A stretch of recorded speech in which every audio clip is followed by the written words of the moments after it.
Back in 1915, Peter Oberweis's dairy farm was producing more milk than he needed, so he decided to start selling it to neighbors. That bright idea turned into a milk home delivery business that grew steadily over the next 9 decades to become today's well-known and loved Oberweis Dairy, spanning 6 Midwest states with over 50 retail locations.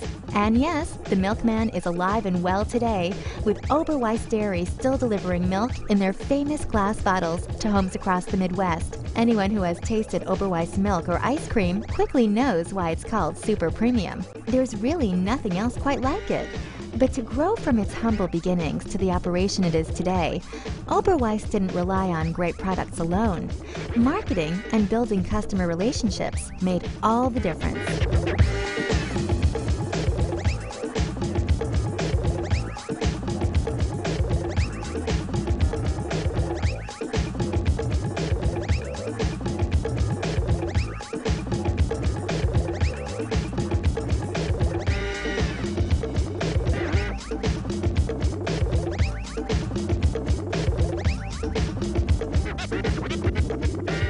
The company was founded in the early 1900s by my great-grandfather, who was a dairy farmer in Aurora, Illinois.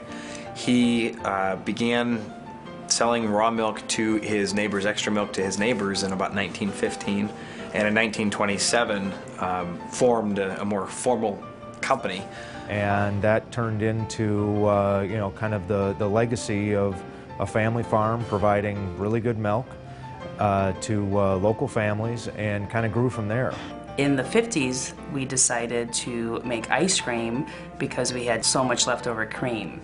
And that's actually when we opened our first store, which was on Lake Street in Aurora, Illinois.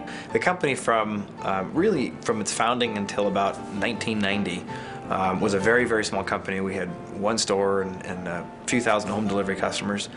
We started growing pretty rapidly in the 90s through today. A lot of people think marketing is the same as advertising or selling, but there's a lot more to it. For a company like Oberweis Dairy, marketing involves creating new products, deciding what price to sell them at, promoting them, and distributing those products to customers.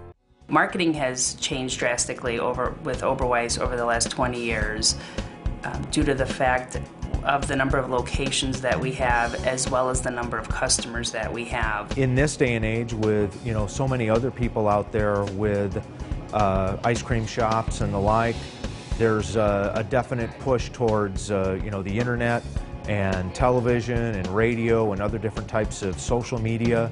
And we're looking at, we do some television, we do some radio, but we look carefully at other medias to make sure that it's a good fit for us.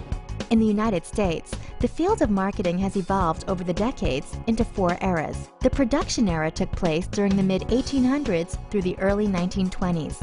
Because of the great need for products, the goal was to produce as much product as possible because the market was almost limitless. During the next few decades, or what's referred to as the selling era, businesses began mass-producing products and capacity often exceeded market demand. They therefore turned their efforts to advertising and selling to persuade customers to buy products. In the post-war baby boomer years of the 1950s, the marketing concept era took hold. It had 3 parts: a customer orientation, which involved finding out what consumers want and providing it for them; a service orientation, to ensure everyone in the company was dedicated to customer service; and a profit orientation, which focused on producing only products that would earn the most profits. In the early 1990s and through today, marketing evolved into the customer relationship era, which focused on learning as much as possible about the customer and doing everything possible to satisfy or exceed their expectations. Your relationship with your customer is much more than seeing them in a store. It's our loyalty card, our MULA card that we call it, that we get to tell people about promotions, we get to tell people about specials, and they feel a certain level of engagement with the company. We also monitor our customer experience by having our stores secretly shopped. And the reason that we do that is to really just get a different perspective of what the customer experience is in our stores. That's just one more tool that we use to say this is really what was the experience at this particular location on this time. Today, marketing is all about pleasing customers. Almost every marketer knows about the 4 Ps of marketing: product, price, place, and promotion. The 4 Ps are referred to as the marketing mix because every marketing program is a blend of these 4 factors. So our marketing mix actually is one of the most complicated things that I personally have struggled with learning the business. And when I'm talking about learning the business, it's spending years and years and years learning the ins and outs and figuring out how all the different pieces work together. Between our 3 business units, which are ice cream and dairy stores, our wholesale channel, which is like your grocery stores in your neighborhood, as well as our home delivery channel, which is good old-fashioned milk and different dairy products delivered right to your doorstep. The mix is a little bit different in each one. The marketing process includes such activities as finding new opportunities, conducting market research, identifying target markets, designing a product to meet the needs you discovered during market research, conducting product testing, developing brand names and packaging, setting price, selecting a distribution system, developing a promotional program, and building relationships with customers. At Oberweis, our marketing mix starts off primarily with our product development. I wish I could say that our new product development process had a wonderful flow chart with all sorts of arrows everywhere, and it was this great process. But the reality is we're a small enough company that for us, really what we try to do is be in touch with new trends, the market, and trying to figure out what consumers are looking for, and we try it. As far as price and promotion, each one of those channels, those different areas of purchasing, they're handled a little bit differently. Advertising is only a small part of one of those P's, the promotion. It's only a small part of promotion, and there's so much more. Pricing decisions are so critical. Figuring out what the product actually is going to be and getting it to the customer, how you're going to get it, what are the service offerings that you're going to encompass with the product, and where you're going to be, and how you're going to take your product to get there. Those decisions are so complicated, and they deserve every bit as much attention as advertising. At least that's my belief. So much about marketing has to do with making the right decisions at every step.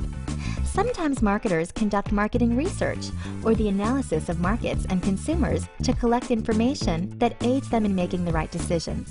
Sometimes they just use their gut instincts. For the summer season, we created a new product, which is our Waffle Bowl Sundaes. Every year we try to come up with what is going to be our big bang, what is going to be exciting for us to have for this summer for our customers. Well, it's a product that some of our store managers came up with in our St. Louis market. They sold them in their stores. They went really well. Sometimes it's a matter of trying something just in one location and saying, well, let's produce this in a small quantity, have a small group of people try it, and see if it's something we feel will catch on. When you put out a waffle bowl and all you're hearing is feedback that we're making them constantly, we can't keep up. In a good way, you get a product that's working pretty well with consumers. You don't always have to have a complicated spreadsheet and reporting and queries and analyses to tell you. Making the right decisions isn't as easy as it sounds. In addition to the 4 Ps, there are a lot of other environmental factors that play a part in the overall marketing environment. Global, technological, sociocultural, competitive, and economic factors also play a role in the success of a new product. We absolutely conduct primary research. Sometimes it's just as basic as walking up to a customer in the store and just having a one-on-one conversation. Other times it's sort of in the middle of the road where we'll send out a survey and try and pull together information. We typically will pick a dairy store and launch a product that we would like to launch throughout our system.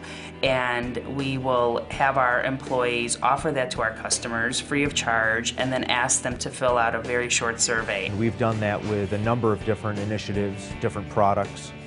The 4-ounce ice cream tubes that we have, that is something that as soon as we saw the packaging and the ease of using it and consuming the ice cream and how much fun it was, we knew it was something that would be just a hit immediately. Oberweis has a wide variety of products and services And they know that some customers are more likely to buy certain products or services than others. Their target market is segmented, and thus their marketing efforts must also be segmented to appeal to different groups whose members have similar characteristics, such as geographic location, age, gender, income, or a host of many other characteristics which can be used to divide a target market into smaller units. Understanding how to promote to the different types of business units and to different types of customers, it really gets down to understanding what their basic needs are. A part of our stores are located based on the demographics, which is hopefully we've done our research and placed our stores in the correct location. When it comes to promotion to a home delivery customer, it can be completely different because the type of products that they have available to order from, and then also the ways in which they have to order. Whether they're a customer that calls in and tells us over the phone, or it's a customer that deals with us solely on the website. There's other ways to get a hold of them and other ways to promote to them based on how they work with us. In home delivery, we have a more specific target market. We know that people that want milk delivered to their homes are typically families. They have a certain income range that we target. And in addition to that, we do at this time require that people have that live in a home versus a high-rise because of the way that we currently deliver with our trucks. These days, it's not enough to just have great products. Marketers use relationship marketing to not only keep customers satisfied, but to keep them coming back. You'd have to be from another planet to not love Oberweis ice cream, but Oberweis knows that their relationship with customers is what's really important. With our loyalty card program, we call it our MULA card, we were able to collect data on our customers. And one of the major ways to help drive our revenue is to do things to increase the customer's frequency. So rather than coming once a month, we try to get them to come twice a month. We actually started doing that, it's been about almost 10 years that we've been doing a loyalty type program, which was for a smaller company at the time was being kind of ahead of the curve. We have some customers that we group into what we call fluid purchases. So these are people who come in and they just buy milk from our retail stores. We also have groups of people who come in and they only buy fountain treats from us. And we really can benefit by trying to cross-pollinate those two groups. So we can take the group that comes in and just buys fluid milk from us and send them an offer to come in and get 25% off a milkshake or something off of a fountain treat. And we can take the fountain customers and send them an offer to come in and try our milk or some other product that we may carry, to try and get those people who've already subscribed to the Oberweis brand, they've already bought into our brand, to buy more products from us and get more of their food purchases. So we've learned that there's a lot more to marketing than you may have initially thought. We also have learned that even a product as universally loved as ice cream still requires a great deal of planning, thought, and promotional savvy to succeed.